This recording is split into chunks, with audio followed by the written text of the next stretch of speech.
আসলে কতটা important I am sure এখানে অনেকেই আছেন যারা ওনার সাথে ক্লোজলি কাজ করেছেন, ওনারা জানেন।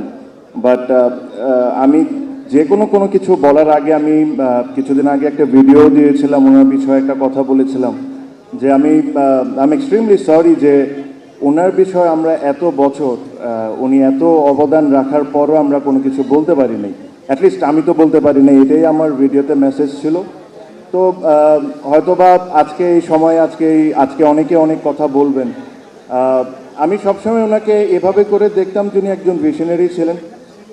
ছোট থেকে ছোট জিনিস, বাংলাদেশের প্লেয়ারদের জন্য কি দরকার না, এই জিনিসগুলো উনি প্রত্যেকটা জিনিস খেয়াল করতেন। আমার এখনও মনে আছে, আই এম টকিং অ্যাবাউট 2002, 2003। এখন আমরা এই গ্যাটারেট খাই, স্পোর্টস ড্রিঙ্ক।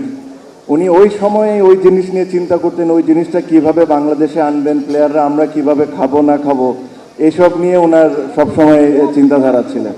আর ওনার ক্রিকেটের অবদান ইজ ইমেন্স। আপনি মিরপুর স্টেডিয়াম থেকে নিয়ে শুরু করে you name it, you have done a lot of things.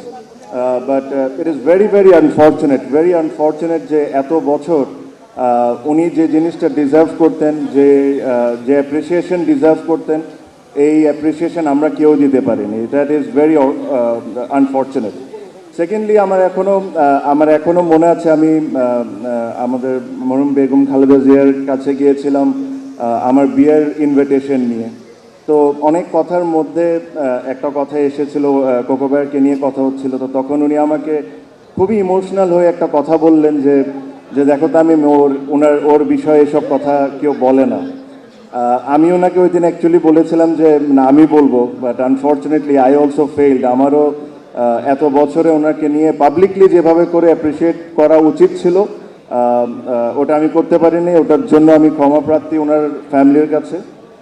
But আমার কাছে মনে হয় দিস ইজ কোনো না কোনো কিছু সবসময় একটা রাইট টাইম থাকে, আর probably this is the right time যে ওনার ক্রিকেটের অবদানটা কত বড় এটা সবাইকে বলে দেওয়া। আই এম শিওর আমার মতো আরও অনেকেই আজকে বলবেন। বাট বাংলাদেশ ক্রিকেটে আরাফাত রহমান কোকোর অবদান আজীবন মানুষ মনে রাখবে।